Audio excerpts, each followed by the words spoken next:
Welcome back. Thanks for staying with us tonight. Now, former head of public service, Ambassador Francis Muthaura, has proposed constitutional amendments to allow the winner in a presidential election and the runners-up to automatically form a government of national unity. In his submission to the Building Bridges initiative, Muthaura proposes that the winner in the presidential election takes the position of president and immediately appoints the runner-up as prime minister. Chemtai Goin has the details. Ambassador Muthaura says although 90% of the constitution is good, it's 10% that threatens national cohesion and security, specifically the factor on governance. His proposal, he says, will counter the winner-takes-it-all model by accommodating the runner-up in the presidential election in government. Politics will change. People who are going to be number two are not going to conduct a campaign of name calling. It will not be a name calling because he knows very well the other fellow is likely to be his partner. Muthaura, a career civil servant with over 40 years in government, 10 of those in cabinet, says the position of deputy president should not be abolished. Instead, the DP will deputize the president in state matters, and in the event the president is incapacitated or dies, the DP takes up the position. You know, our constitution, the way it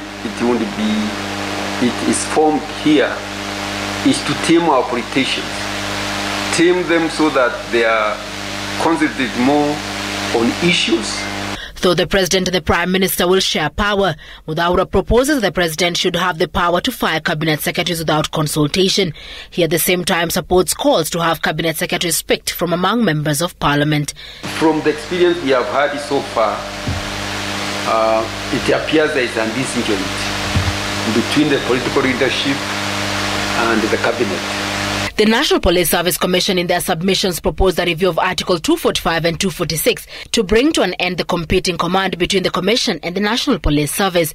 County Assemblies Forum CEO Judy Odumo called for a constitutional review to spell out the roles of the National Assembly and the Senate, saying the supremacy wars were interfering with service delivery. For instance, the impasse over the Division of Revenue Bill. They also want the powers of governors limited, saying assemblies were being blackmailed by governors. The Commission on Administrative Justice called for the setting of timelines for prosecution of corruption cases, as is the case with election petitions.